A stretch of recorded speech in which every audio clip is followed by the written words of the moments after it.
Ciao à la communauté, c'est Mélanie du Mas des Oliviers.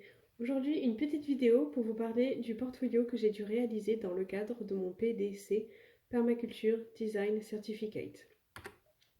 Une des principales parties, un des principaux chapitres de ce portfolio, ça a été une analyse de site, avec en tout premier un questionnaire sur la propriété pour comprendre vraiment la propriété dans sa globalité, où c'est qu'elle est localisée, la taille qu'elle fait, ce qui s'y faisait précédemment, donc l'historique de la propriété, mais aussi comprendre les propriétaires, donc qui ils sont, s'ils ont une expérience en permaculture ou pas, si ils ont beaucoup de temps à consacrer à la propriété ou pas. Et enfin, la maison.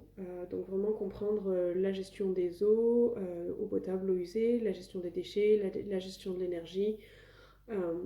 Et donc ce questionnaire, c'est vraiment pour avoir une première compréhension, pour avoir une compréhension globale du terrain sur lequel on va travailler et qui va pouvoir nous donner un début d'idée en fait quant au design qu'on peut proposer.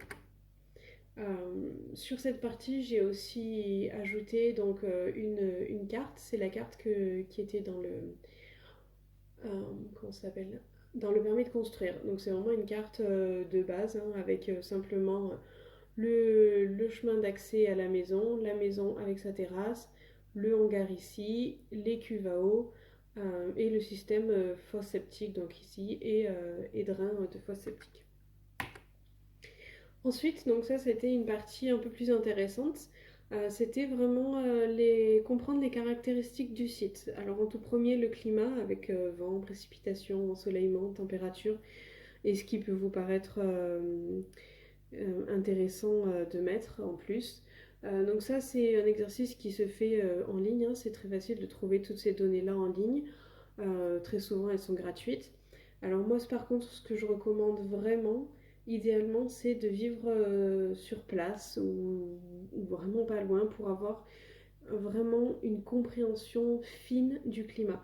Parce que même si j'ai pris dans notre cas la station météo la plus proche, euh, même après seulement 6 mois sur site, je pourrais déjà avoir une idée plus précise et plus fine du climat.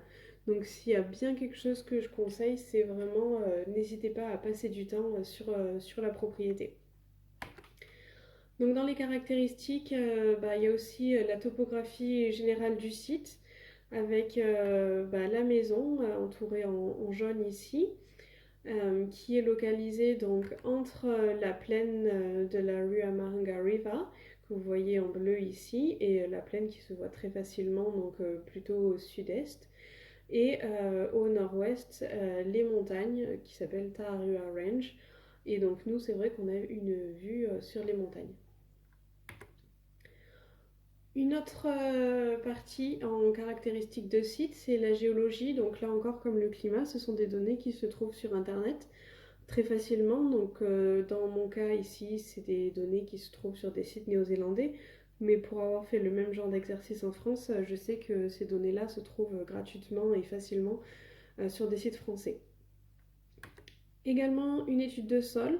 Donc pareil, ça se trouve en ligne. Alors ça en Nouvelle-Zélande, évidemment, je l'ai trouvé en Nouvelle-Zélande. Pour être honnête, je sais pas si ça se trouve en France ou pas. J'imagine que oui, si on le trouve en Nouvelle-Zélande, j'imagine qu'on le trouve en France également, mais à confirmer. Et on a eu la chance, en fait, dans le permis de construire, ils nous ont réclamé une étude de sol, donc j'ai eu une étude plus précise du sol, vraiment de notre terrain. Donc j'ai pu l'utiliser sur le portfolio.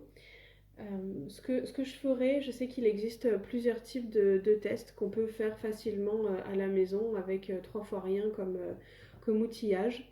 Et il faut que je les fasse, ces tests, pour avoir une compréhension vraiment très fine, surtout au niveau de nos futurs jardins potagers. Donc quand je les ferai, je ferai une vidéo pour vraiment vous expliquer comment faire ces tests et comment lire les résultats de ces tests. Donc suite à cette première, cette première compréhension de notre site, j'ai pu faire la carte de base. Donc c'est vraiment pour faire un état des lieux initial de ce qui se passe sur le terrain. Donc nous, bah, c'était assez facile puisqu'il se passait rien. Anciennement, c'était une ferme laitière, donc c'était que de l'herbe. C'est pour ça qu'on voit ce gros carré vert avec de l'herbe. Et puis bah, les constructions qu'on y a faites, donc le chemin d'accès, la maison avec sa terrasse, le hangar, les réservoirs d'eau, et puis la fosse septique et son épandage. J'ai également ajouté les lignes de niveau pour montrer à quel point notre terrain est plat. Vous voyez, 76 mètres d'altitude ici, 75 ici, et probablement le point le plus bas, 74 mètres d'altitude. Donc il y a 2 mètres de différence, c'est très très plat. Euh, Évidemment, des gens, mettons, qui achètent une propriété qui est déjà établie, il y aura beaucoup plus de choses puisque potentiellement il y aura des jardins potagers, des arbres fruitiers, enfin, potentiellement il peut y avoir beaucoup plus de choses sur une carte de base. Dans notre cas, bah, il n'y avait vraiment pas grand-chose, donc c'était assez facile. Et puis aussi, donc, sur la carte de base, j'ai pu étudier, faire une analyse de secteur. Donc par exemple, en rouge ici, c'est notre soleil au solstice d'été, donc en Nouvelle-Zélande, ce qui correspond au 21 décembre. Et vous voyez que la maison est très bien exposée en été, avec le soleil qui arrive bah, dès le matin jusqu'au soir. Et même le matin, on arrive à avoir un petit peu de soleil pendant une demi-heure à peu près sur l'arrière de la maison dans la cuisine. Donc ça, c'est très très agréable. Évidemment, le soleil absolument toute la journée sur l'avant de la maison. Et puis le soir, en fin de journée, le soleil qui tape bah, dans la chambre de ma fille qui est localisée ici et dans mon bureau. Euh, Ensuite, en jaune, donc pareil, le soleil, mais au solstice d'hiver. Donc ici, c'est le 21 juin, ce qui va nous arriver d'ici un petit mois maintenant. Là encore, vous voyez que la maison est très bien exposée, puisque finalement, bah, on n'a plus le soleil comme en été qui rentre par l'arrière de la maison, mais l'avant de la maison est baigné de soleil absolument toute la journée. Là, pour vous donner une idée, donc on est fin mai. Et on a la journée, quand le soleil tape dans la maison, la maison monte facilement à 25 degrés, même en plein hiver, quand il fait froid dehors. Donc c'est très très agréable. Un autre secteur important, c'est celui des vents dominants. Donc vous voyez les vents dominants qui nous arrivent nord-ouest. Des vents qui sont très très puissants en Nouvelle-Zélande, très réguliers, surtout au printemps. Et c'est vraiment quelque chose à considérer pour nous protéger de ces vents. Alors malheureusement, bah, c'est la même direction que le soleil, comme vous voyez. Et c'est également la même direction que la vue. Donc la vue sur les montagnes, les Tararua Range. Donc quand on se protège des vents, en principe, bah, c'est des haies, hein, on se protège naturellement avec des arbres, sauf qu'il faut trouver le bon compromis entre protection contre le vent, mais garder un ensoleillement optimal et garder notre vue quand même depuis la maison qui est sympathique sur les montagnes. Et enfin, le dernier secteur, le secteur du bruit. Alors celui-là, il n'est pas très très important dans notre cas puisqu'en fait il correspond à la route qui est localisée du coup au sud-est. Et la route, elle est quand même située à une centaine de mètres de la limite de notre terrain, donc encore plus loin pour la maison. Et, et c'est une route qui est très peu passagère, donc en fait on a zéro nuisance. Donc je l'ai mis plus pour le mettre que pour le prendre en considération plus tard, puisqu'on a vraiment pas très peu de nuisances en fait. Euh, Ce serait plus finalement plus se protéger pour garder notre intimité en fait, garder notre maison intime depuis la route plus que contre le bruit. Donc ça c'était toute la première partie de mon portfolio. La deuxième partie qui était très développée également, c'était les différentes zones en permaculture.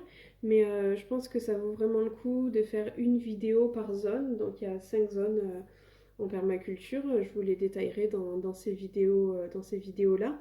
Et comme ça, je pourrais vous expliquer les différentes options qu'on aurait pu adopter et pourquoi on en a laissé tomber certaines, pourquoi on en a adopté d'autres. Voilà, c'est pour ça que ce sera bien plus intéressant d'avoir une vidéo par zone à ce moment-là. En tout cas, je vous remercie vraiment de suivre ma chaîne. Si vous appréciez, n'hésitez pas à liker les vidéos. N'hésitez pas à vous abonner à ma chaîne également et à partager. Voilà. En tout cas, je vous remercie beaucoup de votre soutien. Si vous avez des questions, n'hésitez pas. Et puis, je vous dis à très bientôt. Ciao, ciao!